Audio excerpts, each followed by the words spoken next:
বাংলাদেশ জাতীয়তাবাদী দল একটি বড় সংগঠন। এর ভিতরে অনেকেই চাইবে এই দলে আসতে, বিশেষ করে এখন ক্ষমতা থাকাকালীন সময়।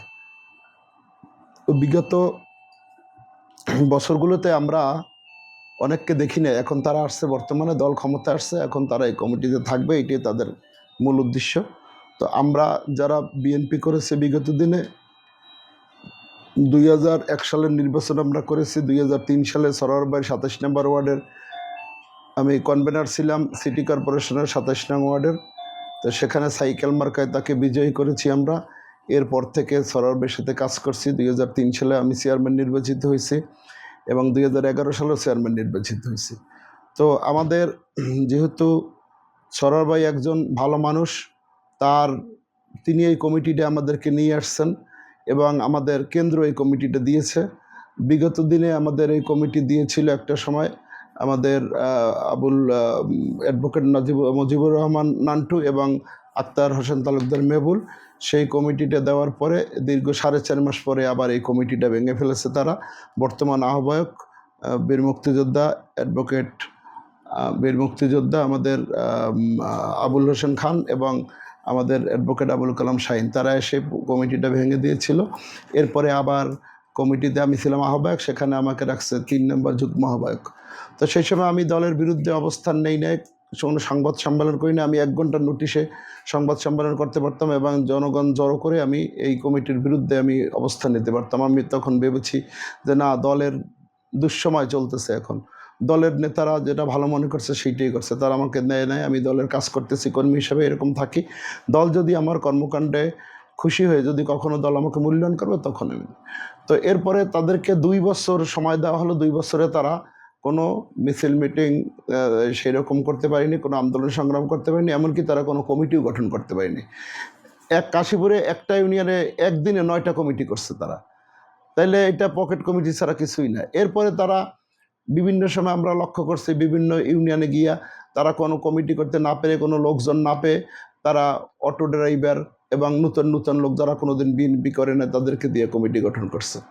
তো তাদের এই ব্যর্থতা থেকে শুরু করে যারা অরিজিনাল বিএনপি করতো বিগত দিনে তাদেরকে বাদ দিয়ে দিয়েছে। তাকে বাদ দিয়ে কমিটি করার কারণে আমরা দেখেছি বরিশালের 10টি ইউনিয়ন থেকে ঢাকা কেন্দ্রে আমাদের বরিশাল সংগঠনের অভিভাবক বিভাগের বিশিষ্ট রাজনীতিবিদ জনাব আব্দুল আল মিন্টু সাহেব, তার কাছে আবেদন করার পরিপ্রেক্ষিতে আমরা দেখেছি যে ঢাকা কেন্দ্র থেকে আমাদের এখানে তদন্ত করার জন্য নির্দেশ দিয়েছেন নেতৃবৃন্দকে। তারা দীর্ঘদিন এখানে তদন্ত করে তদন্তের রিপোর্ট ঢাকায় উপস্থাপন করেছেন ভাইস চেয়ারম্যান জনাব আব্দুল আল মিন্টু সাহেবের কাছে। তিনি সেখান থেকে ওই রিপোর্টের ভিত্তিতে তিনি রায় দিয়ে, এটা রিপোর্টের ভিত্তিতে তিনি একটা রেজাল্ট নিয়ে তিনি সেটা আমাদের দলের সিনিয়র যুগ্ম মহাসচিব জনাব রুহুল কবির রিজভির কাছে দেয়। রুহুল কবির রিজভি সাহেব আমাদের পার্টির চেয়ারম্যান প্রধানমন্ত্রী জনাব তারেক রহমানের সাথে আলোচনা করে তারপরে তিনি আমাদের কমিটি দিয়ে দেন, যে কমিটিতে আমি আহ্বায়ক এবং আমাদের সাইফুল ইসলাম আব্বাস সদস্য সচিব, আব্দুল সালাম রানী সিনিয়র যুগ্ম সম্পাদক নির্বাচিত হন।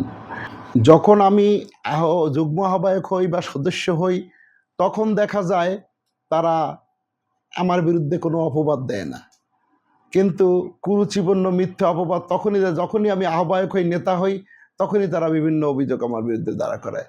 এটা হইল আমার সামনে, আপনারা জানেন উপজেলা নির্বাচন, এই উপজেলা নির্বাচনকে কেন্দ্র করে আমার সমস্ত 10টা ইউনিয়নে আমার যে বর্তমানে জনপ্রিয়তা রয়েছে, এই জনপ্রিয়তায় তারা ঈর্ষান্বিত হয়ে তারা এই কর্মকাণ্ড করতেছে যাতে করে উপজেলায় তারা ক্যান্ডিডেট হইতে পারে, আমি যাতে করে না হইতে পারি।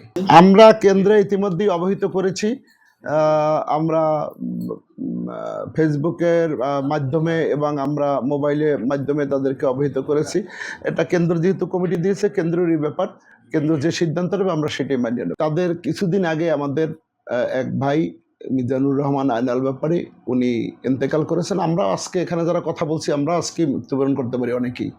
তো এইটা আমাদের কেন্দ্রে আমরা জানাইছি, কেন্দ্রে জানানোর কারণে আমরা লিখিত দিচ্ছি, লিখিতটা ওইটা যথাসময় তারা হয়তো হাতে পায় নাই, এই জন্য ওই নামটা পরিবর্তন করতে পারে নাই। তো আমরা কেন্দ্রে আলাপ করেছি, তারা বলছে যে ঠিক আছে আমরা ওটা সংশোধনী দিয়ে দেবো পরে। আমাদের বিষয়টা হচ্ছে যে আপনারা হলো সমাজের দর্পণ সাংবাদিক বন্ধুগণ, আপনারা জানেন যে আমার অনেকগুলো ব্যবসা বাণিজ্য রয়েছে।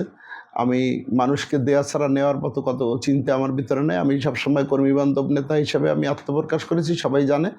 আমরা একটা টাকা পয়সা তো দূরের কথা, একটা চাও আমরা কোনো কর্মীদের কাছ থেকে খাই না, যে চায়ের বিনিময়ে আমরা দেব। যদি কেউ প্রমাণ করতে পারে যে আমরা কোনো ব্যক্তির কাছ থেকে একটা টাকা নিছি কমিটির লোকে, তাহলে সাথে সাথে আমরা পদত্যাগ করে রাজনীতি ছেড়ে দেব। যারা এই জিনিসটা খায় তারাই তো এই জিনিসটা মনে করে যে আমরা যখন খাই অন্যরাও খাইছে, অতএব তাদের বিষয়টা আমাদের বলার অপেক্ষা রাখে না। সেটা আমাদের বরিশাল সদর উপজেলার সমস্ত কর্মীবৃন্দরাই জানে, এবং তারা ম্যাক্সিমাম হলে মাদকাসক্ত। এই মাদকাসক্ত ব্যক্তিরা তারা অনেক কিছুই বলতে পারবে, যেটা আমরা পারবো না। তাকে আমরা বারবার বিভিন্ন জায়গায় আমরা মিটিং মিছিল দেখেছি, তিনি শুধু বলে আমি অসুস্থ।